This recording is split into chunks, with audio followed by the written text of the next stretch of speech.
created it by hand. From mighty mountains to the raging sea, to every leaf on every single tree. It's in the holy book. Just open up and take a look.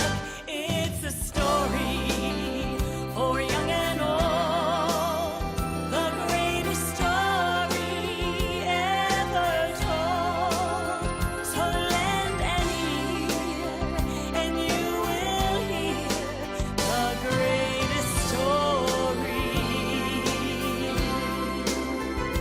The greatest story.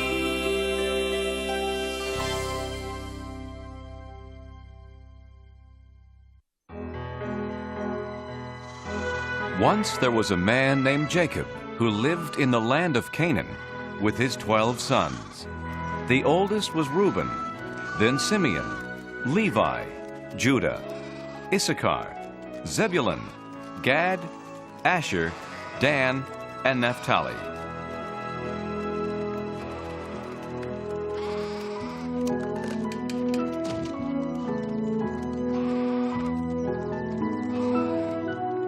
And finally, Benjamin and Joseph. They were Jacob's children by his second wife, Rachel. Being the youngest, they stayed at home while their brothers worked the pastures. Jacob loved all his sons, but Joseph was his favorite. Father, when can I tend the sheep with my brothers? I dreamed it would be any day now. Joseph, you and your dreams. You start tomorrow. And to celebrate the big event, I have a surprise for you. Now that he's of age, Joseph will join his older brothers in the fields. Hey, all right. And this will keep you warm. Oh, Father, it's beautiful. Hey, look at these sleeves and the colors. Father should have given you a coat like that, Reuben. You're the oldest. Huh. In my dreams. Joseph's brothers were jealous of his gift. It reminded them that their father loved him most of all. But the beautiful coat wasn't the only thing that made them angry at Joseph.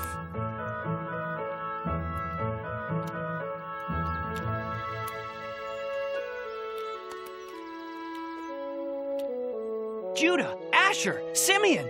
The other night I had a wonderful dream. We were all in a field binding bundles of grain. And my bundle stood upright while yours gathered around mine and bowed down. Bowed down? To you? Huh?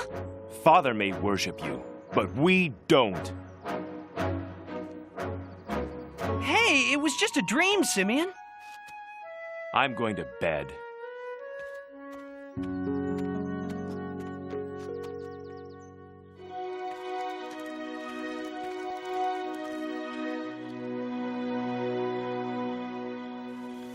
You know, last night I dreamed I was a star in the sky, along with 11 other stars.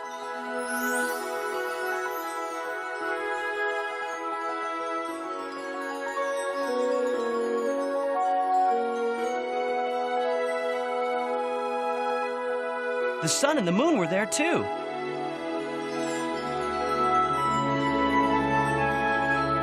And they all bowed down to me.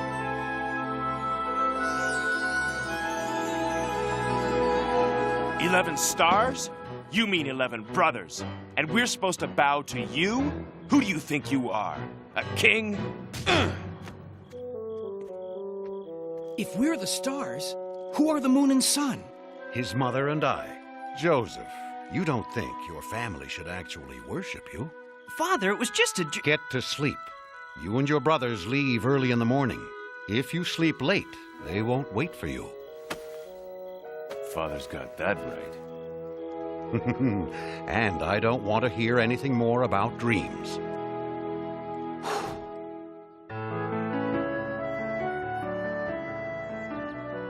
The next day, Joseph was left behind. Hello? Uh-oh. The dreamers found us. Get ready to bow, my brothers. Look at him, strut around like a peacock in his new coat. Sometimes I wish we could get rid of him. No, you don't. But I do. If he mentions one more dream. Simeon, he's our brother. We couldn't hurt him. But you've given me an idea. What were you trying to do? Lose me? Joseph began to tell his brothers how smart he had been to find them, but they weren't listening. They had other plans. Hey, careful with the coat! Reuben! Judah, no! We'll keep him down there until we figure out what to do next. Reuben planned to free Joseph when no one was looking and send him scurrying home. Oh, no!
Reuben and Naphtali rounded up the flock while the others ate their supper.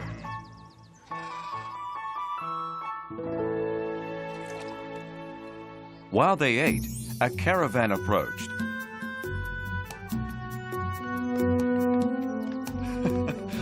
Wouldn't it be funny if we sold Joseph to those merchants? Why not? We'd finally be rid of the pest and have money from the sale. Everyone agreed to the terrible plan. And Joseph was sold for 20 pieces of silver. Brothers! Why are you doing this?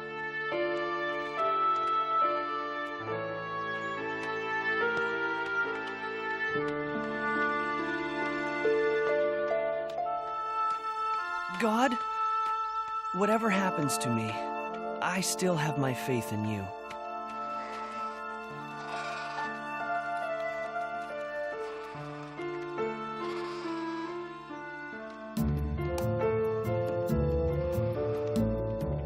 You did what to Joseph? Calm down, Reuben. I'll calm down when you figure out what we're going to tell Father. We have figured it out. We ripped Joseph's coat. We'll just make up some story. We looked everywhere for him, but only found his coat. Oh, Joseph, what has happened to you? My son. The brothers lied, and Jacob believed them. Joseph was taken to Egypt and accused of a crime. He hadn't done anything wrong, but he was thrown into the Pharaoh's prison anyway. Even in prison, Joseph trusted in God. God, I didn't do anything bad, but I'm in here for some reason. I know in my heart that it's all part of your plan. Joseph was right, and part of God's plan was to bless him with a special gift, the ability to understand other people's dreams. Oh, what a terrible night. If I only knew what my dream meant. My dream was 4 times as confusing as yours. I can tell you what it means. You understand my dreams? Ha! Not I. Only God can explain them. I believe you. Tell me about my dream. I was Pharaoh's cupbearer until I displeased him. In my dream, I saw a grapevine. On the vine were 3 branches with grapes. I squeezed them into Pharaoh's cup and put the cup in Pharaoh's hand. The 3 vines mean that in 3 days, Pharaoh will set you free, and you'll be his cupbearer again. Thank you, Joseph. No, thank God, my friend. And when you're free, please tell Pharaoh about me. Tell him I shouldn't be in this awful place. I promise, I promise. Oh, enough about you. I'm next. In my dream, I had 3 baskets on my head. In the top basket were baked goods for Pharaoh. Suddenly, 3 birds came and ate everything out of the basket. What's that all about? In 3 days, you will also leave this prison. I knew it. I'm too important to stay here any longer. Wait, there's more! Everything you own will be taken away, and you will be given Pharaoh's harshest punishment. I'm sorry.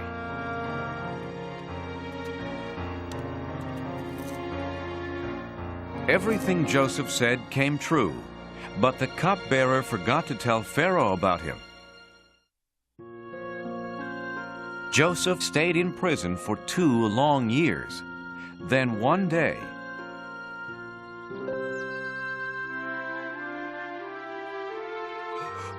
Oh, what a strange dream.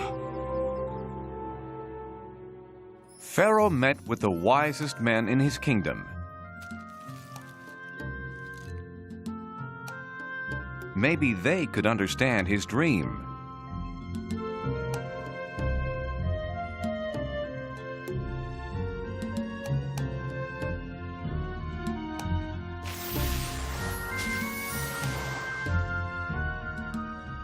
But not one of them had an answer.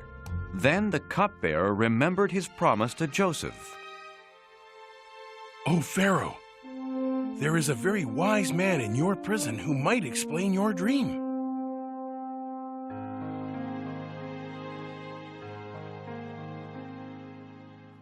Joseph, I dreamed that I was standing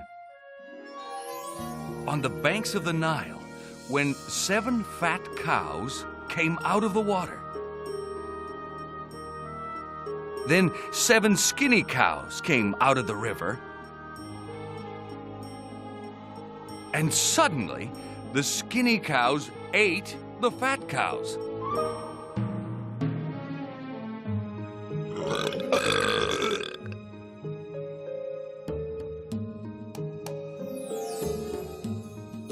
What does it mean? My God is telling you what he plans to do. The 7 fat cows mean that there will be 7 years with plenty of crops and food for everyone. But the 7 skinny cows mean that after that, for 7 years, no crops will grow and your people will have no food. This is horrible! Terrible! No, Pharaoh.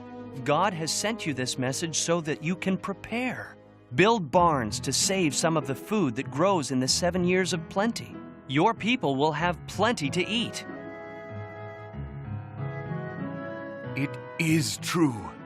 You are filled with the Spirit of God. This is the wisest man in my kingdom.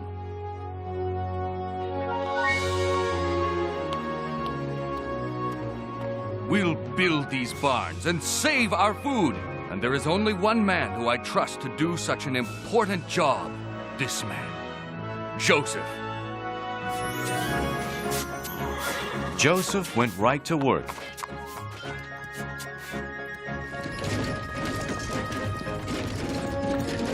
And soon the barns were bursting with grain and filled with cattle. But Joseph's greatest achievement was that the people loved him.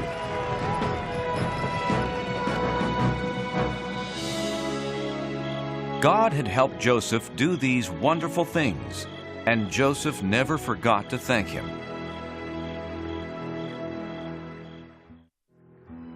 Seven years later, the terrible drought that Joseph had warned about arrived. No crops grew anywhere, not even in Joseph's old home, Canaan. We're out of food, Father. There's a wise leader in Egypt who has stored food for 7 years. He's selling it to anyone who needs it. Then we'll go meet with him and buy his grain. Not Benjamin. I want him safe here with me.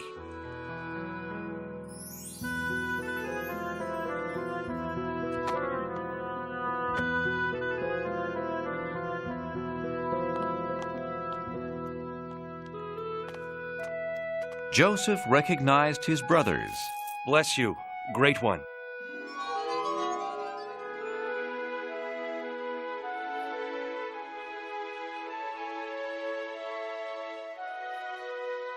But they didn't recognize him, so he pretended to be a stranger. Where are you from? Canaan, great one, seeking food for our family. You're spies! No, we're brothers, from a family of 12. Please believe me.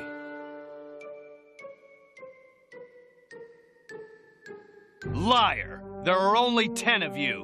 One brother was killed, and Benjamin, the youngest, was left at home. I'll sell you my grain, but to prove that you are innocent and honest, bring this younger brother of yours the next time you come. I am going to keep one of you here until you return. Do you promise? We promise. God is punishing us for selling Joseph into slavery. He pleaded with us, and we betrayed him.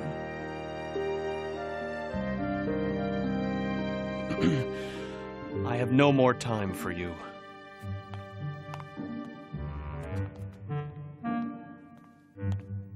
Take your grain and go.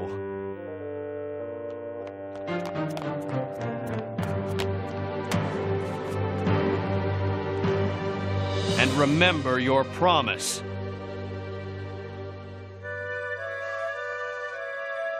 Father, we had no choice. Oh, Simeon, my son, a prisoner in Egypt. But look, Father, we got the grain.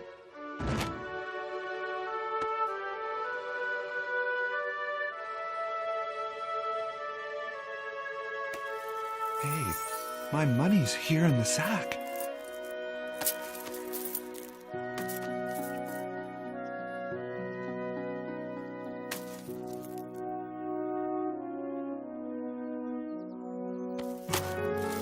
Now we'll be accused of being thieves as well as spies. Jacob didn't want to lose another son to Egypt, so the family tried to save their food.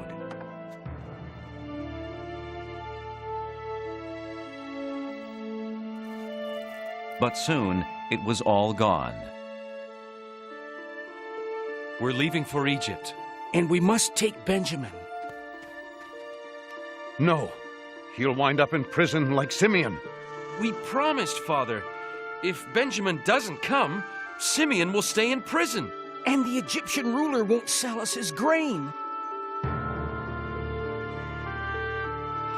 Benjamin will come home unharmed. I promise. If he doesn't, Judah, I'll die of sadness.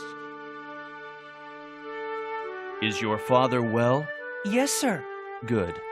God has blessed you.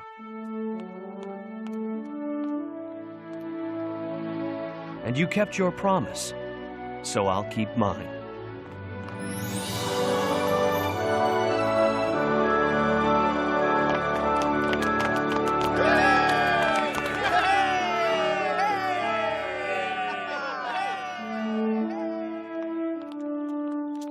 Then the brothers left, but Joseph had told his servant to secretly place his silver cup in one of their sacks. Stop! Why do you repay good with evil? One of you has stolen my silver cup.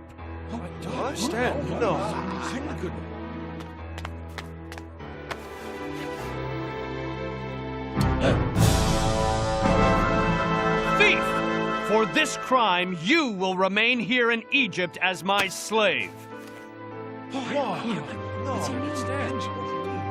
Please, if Benjamin doesn't return home with us, our father will die of grief. He stays. No! No! Take me instead. No, me. Please, Great One. When you threw me down that well, you meant it to be a bad thing. But in the end, God has turned it into something good. I came to Egypt and helped keep a nation from starving. It's me, Benjamin. Joseph! It's true, I'm Joseph. Oh, can't you tell it's me? Look closer and you'll see the eyes of your lost brother. I am so glad to have my family gathered here. It's so good to know you're near again. It's really me, even I can hardly believe you are standing here after all these years. It was God's plan for me to be just who I am. It's true, you see, it's really me.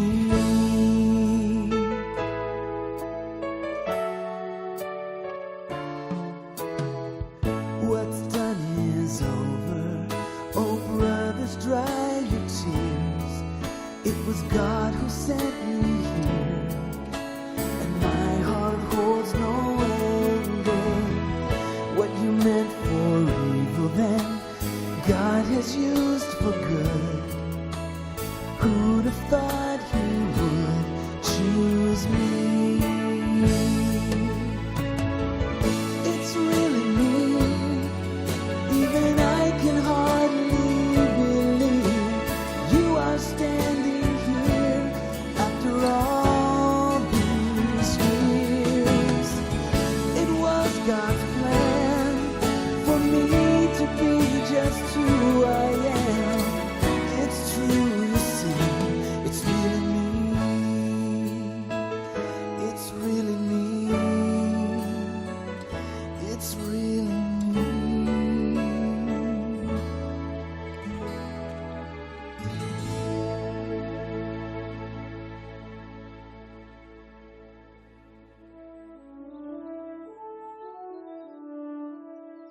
Gather your families and our father and come live with me in Egypt.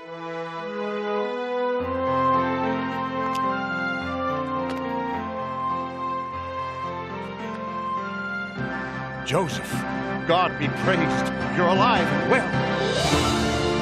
Joseph and his family were never apart again, and God, who helped them survive the famine, raised up a great nation from this family.